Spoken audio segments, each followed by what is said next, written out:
Bonjour à toutes et à tous, bienvenue dans ce nouvel épisode du Dictionnaire digital. Aujourd'hui, nous allons attaquer la transformation digitale au sein du secteur de la santé. Et pour en parler, nous recevons Si Mohamed Amrani, cofondateur du Plénitude Group, une entreprise qui se spécialise dans la gestion des flux de travail digitaux dans le secteur de la santé notamment. Merci Si Mohamed d'avoir accepté notre invitation. Merci, Sébalik. Alors, pour commencer déjà, est-ce que vous pouvez nous expliquer comment la digitalisation améliore-t-elle les processus dans les soins et dans la santé de manière générale? Premièrement, comme vous avez présenté, Plenitude Group est un intégrateur éditeur des solutions digitales, notamment la solution Masha et la solution IADA pour la gestion IADA pour la gestion des centres de santé et cabinets médicaux, et Masha pour les établissements de santé et les cliniques.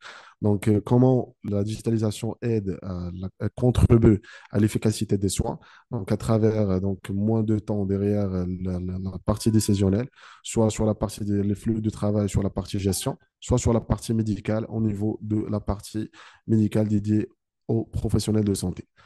Là, actuellement, la digitalisation du parcours de soins est indispensable pour les établissements de santé, soit privés ou publics, tout type de taille. C'est indispensable d'avoir un outil pour digitaliser le parcours de soins. Très bien. Alors, est-ce que vous pouvez un peu plus expliciter quels sont, on va dire, les impacts directs sur l'efficacité, sur la qualité des soins, sur l'aspect aussi numérique, la quantité des soins fournis? Est-ce que vous pouvez fournir plus d'éclairage par rapport à ça? Au niveau de la partie de comment on contribue au niveau de l'efficacité des soins, donc au moment que le professionnel de santé il est derrière son écran, derrière un outil digital qui lui permet de savoir et de connaître l'état de soins de son patient devant lui, donc on peut voir toute la partie de son process, on peut voir le progrès. Il y a maintenant une partie sur la partie au niveau de l'intelligence artificielle qu'on peut détecter aussi les anomalies au niveau des prescriptions. On peut détecter aussi, ça, c'est la partie aide à la prescription. Il y a plusieurs outils. Et aussi, il y a maintenant des outils en intelligence artificielle. Par exemple, en radiologie, donc c'est des examens déjà préétablis qu'on essaie d'avoir et de faire des diagnostics sur des examens déjà réalisés. Donc, l'outil, il prend moins de temps que l'humain, mais on se réfère toujours à l'expertise médecin. Ça, d'une part. D'autre part, sur le parcours de soins. Donc, c'est très important d'avoir une synergie et une complémentarité entre les parties prenantes et tout l'écosystème au niveau de la structure médicale. Donc, je donne un petit exemple. Un médecin, il est de passage dans une clinique et un patient qui a l'habitude de consulter au niveau de la même structure, qui peut visualiser toute la partie de son historique. Comme ça, il ne va pas répéter, il ne va pas refaire le diagnostic et refaire le bilan et toute la partie des examens complémentaires ou bien des examens par clinique. Ça, c'est un petit exemple. Par la suite, sur la partie gestion de la structure, il y a énormément de choses qui sont déjà compressées au niveau des outils digitaux. Alors, j'imagine que ces nouveaux outils apporte aussi des nouveaux obstacles, notamment dans la mise en place de ces nouveaux workflows. Est-ce que vous pouvez nous parler un peu donc, des principaux défis rencontrés dans la mise en place et comment justement Plénitude surmonte ces obstacles? Au niveau là, pour digitaliser des établissements de santé, c'est pas évident au niveau de la qualification des personnels de l'équipe paramédicale. Donc, c'est pas des informaticiens et majoritairement, c'est pas des utilisateurs de PC. Je peux me permettre de dire de PC. C'est des internautes.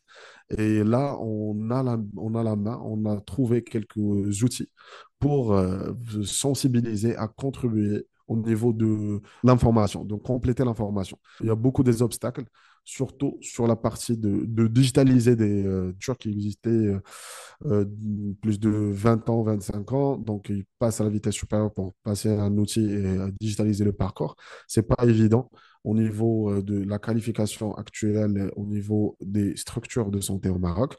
Donc là, nous, au niveau de nos équipes de formation en interne, on essaie de contribuer, on essaie d'avoir une proximité et aussi des méthodes efficaces pour que les professionnels de santé contribuent à l'information, au niveau des systèmes d'information.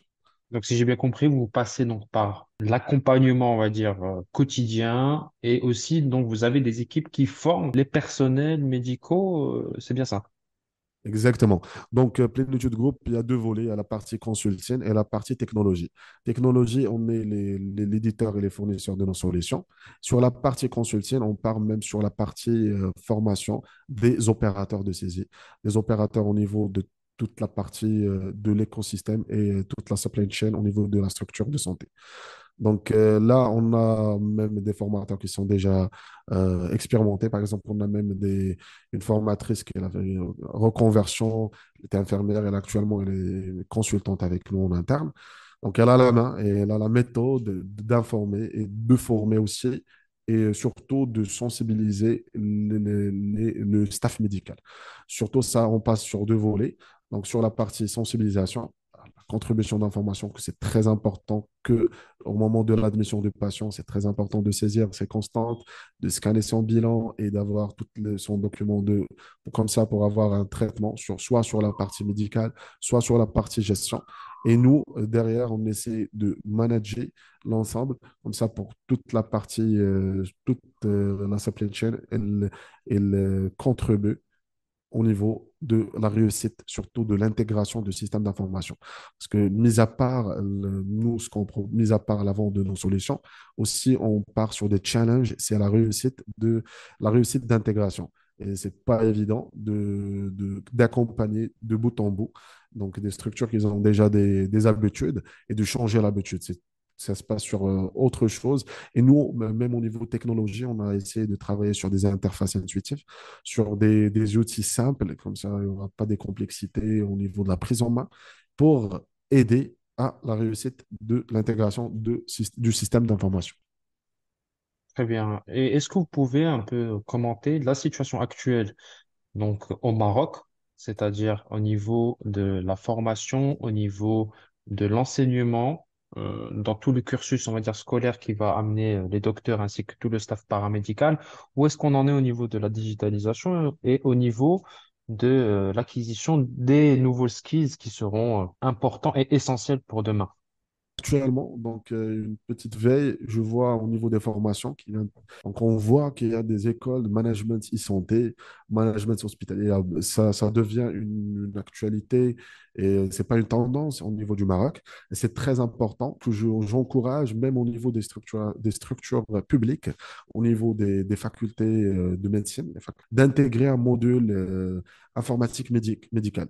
Là, on voit au niveau des structures au niveau du Maroc, il existe aussi des DE au niveau de e-santé, donc c'est très important. Et il y aura une qualification et un staff déjà formé en préalable avant même qui intègre le marché du travail.